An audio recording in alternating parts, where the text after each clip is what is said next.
আসসালামু আলাইকুম গাইস, আমার হাতে যে কার্বোরেটরটা দেখতে পাচ্ছেন, এটা কিন্তু আমরা তেল দিয়ে ওয়াশ করার পরও কাজ হয়নি এবং বুলেট পিন চেঞ্জ করে দেওয়ার পরে কিন্তু কাজ হয়নি। দেখেন আমরা এখন কি প্রক্রিয়ায় কাজটা করে দিব এবং কাজটা করার পর এই কার্বোরেটর দিয়ে আর তেল পড়বে না সেটাও আপনাদের চেক করে দেখাবো। তো দেখতে পাচ্ছেন আমার হাতে স্যালাইনের পাইপ। তো স্যালাইনের পাইপ দিয়ে যে আহ ইয়েটা দেখতে পাচ্ছেন, সাদা অংশটা, এটাতে কিন্তু আমরা ঢুকিয়ে দিচ্ছি পিছনে যে সাদা অংশটা রয়েছে। তো ঢুকে দেওয়ার পর মাপ মতো নিয়ে আমরা কিন্তু এটা কেটে দিচ্ছি। তো এটা কেটে দেওয়ার পর এটা আমরা পুরোট পিন দিয়ে আবার আগের জায়গায় সেটিং করে দেব। আগের জায়গার সেটিং করে দেওয়ার পর আমরা কি কি করতেছি আপনারা দেখেন এই ভিডিওতে, তাহলে আপনাদের একটা এই সম্পর্কে ধারণা চলে আসবে যে কি কাজ করলে এই কার্বোরেটর দিয়ে আর তেল পড়বে না। অনেকে হয়তো পুরোট পিন চেঞ্জ করার পরেও কিন্তু কার্বোরেটর দিয়ে তেল পড়ে। তো এই জন্য আমরা এই বুদ্ধিটা করে দিলাম, সম্পূর্ণ নিজের টেকনিক খাটিয়ে এই কাজটা করে দিলাম।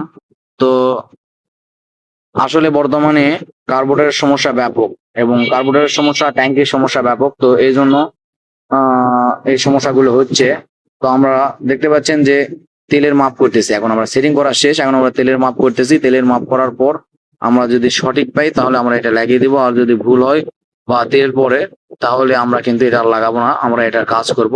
তো দেখেন আমরা তেলের মাপ 2-3 বার চেক করে তারপরে কিন্তু আমরা এটা লাগিয়ে দিব। তো আরেকটা জিনিস খেয়াল করলাম, এই কার্বোরেটরের তেলটা অনেক ব্যারি দেওয়া ছিল, সেটাও আমরা করে দিয়েছি। দেখেন তেল কিন্তু অনেক বেশি, মাপের চেয়ে তেল অনেক বেশি দেখাচ্ছে ব্যাটারিতে। তো এই জন্য আমরা এখন আর একটা কাজ করে দিব, এটা একটু স্যালাইনের পাইপটা একটু নিচে নামিয়ে দিব। নিচে নামিয়ে দেওয়ার পর এবার আমরা আবার চেক করব, আবার চেক করে দেখি যে কি অবস্থা হয়।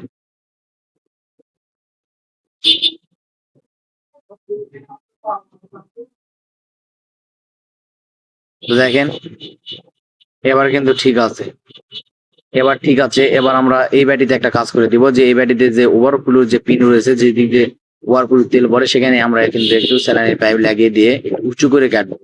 উঁচু করে কাটার ফলে এটা উঁচু হয়ে থাকবে। ব্যাটিতে একটু উঁচু করে আমরা কিন্তু এই পাইপটা লাগিয়ে দিলাম। পাইপটা লাগিয়ে দেওয়ার পর এবার আমরা কার্বোরেটরটা একবারে ডাইরেক্ট ফিটিং দিয়ে দিব এবং নাট লাগানোর পরে আমরা কিছুক্ষণ চেক করব যে তেলের কি অবস্থা, তেল কি পড়তেছে না। তেল পড়তেছে না, দেখেন আমরা কিন্তু রেখে দিলাম কার্বোরেটরটা দেখার জন্য যে কার্বোরেটরের ওভারফ্লো দিয়ে তেল পড়তেছে কি পড়তেছে না। তেলে যাবো রাখলাম।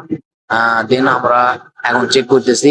চেক করার পরে আমাদের আসল ফলাফলটা চলে আসবে যে কার্বোরেটরটা আসলে সঠিক কাজটা হয়েছে কিনা, তেল পড়তেছে কিনা। দেখেন গাইস, এতক্ষণ ধরে রাখার পরে কিন্তু তেল পড়তেছে না কার্বোরেটরের ওভারফ্লো দিয়ে, তার মানে আমাদের কাজটা ঠিক হয়ে গেছে। এখন আমরা এই কার্বোরেটরটা ফিটিং দিয়ে দেব এবং কার্বোরেটরটা